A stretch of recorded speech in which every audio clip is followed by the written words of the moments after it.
I'd like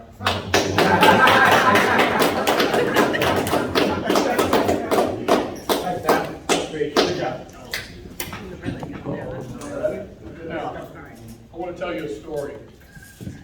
It's not a sad story. It's not a funny story. It's a thankful story. How many of you are thankful for your struggles in your life? Raise your hand. And I am, but not many can say they're thankful while they're struggling. But right now, I am thankful during some major struggles. But I have to go to a happy place, to a touchstone in my life. And for me, it's my children. I can think back to the birth of my first child. I was there in the delivery room, crouched down, hands on my wife's knees. I was ready to catch the baby. She crowned and her ear popped like that. I said, man, that's a beautiful comparison. That looks like a flower. And so I got that in my head. Beautiful picture of my first child being born. And she was a beautiful baby. She was so happy. She smiled and laughed, and her hugs and kisses were just priceless. But she had a determined streak. And her sister was born 13 months after her. And that's the subject of a future speech. To illustrate my point that she was determined, one day she came to me and she said she wanted to go swimming. And I said, well, you need to have your bathing suit on like your sister. And put it on, we'll all go swimming. So I left the room and I didn't think much of it. And I hear the screaming in the other room. And I go in and I see my daughter number 2 laying on the ground, screaming, crying, completely naked. Daughter number 1 standing there wearing a bathing suit 2 sizes too small. Another day, I hear screaming in the front yard. So I go outside. Daughter number 1 is driving up and down the driveway in her Barbie car. Daughter number 2 is crying. She won't give me my turn. Come on, give her her turn. So with perfect attitude and timing, she gets out of the car. She slams the door and looked at me, and if looks could kill, I wouldn't be here today. And she's quite the athlete too. She's a fast runner. And I always admire fast runners because I wore a size 13 shoe when I was 12. You might imagine I wasn't a fast runner.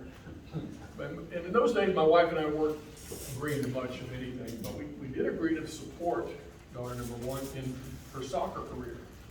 And she played travel select soccer from the time she was 7 to 18. And she was good, and we traveled the state of Florida, stayed in every travel lodge, motel in the state.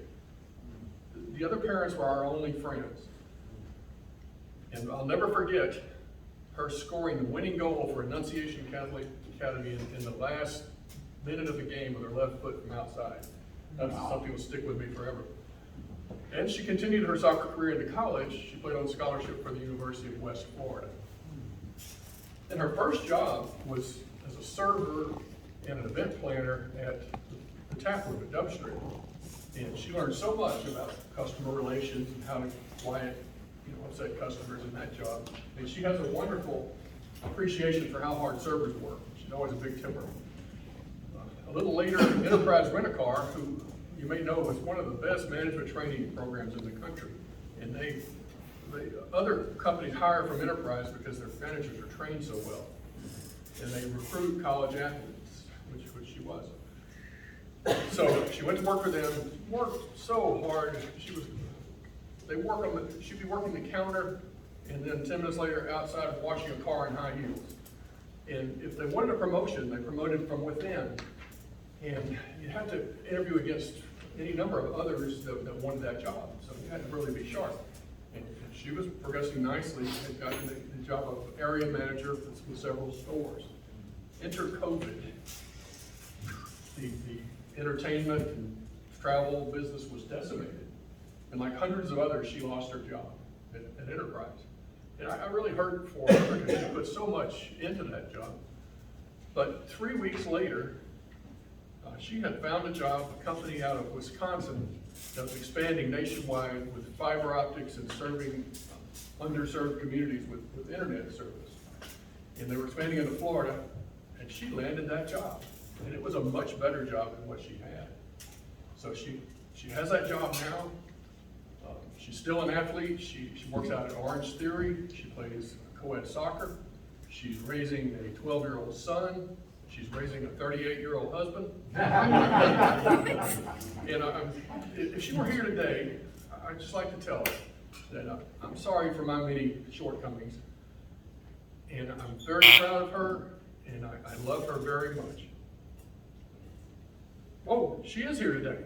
Please let me reintroduce my daughter, Amanda Wallace Pomeroy. Please stand.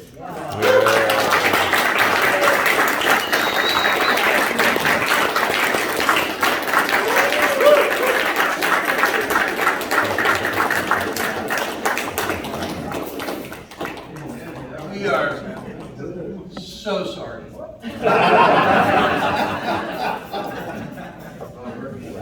I'm going to read this as written.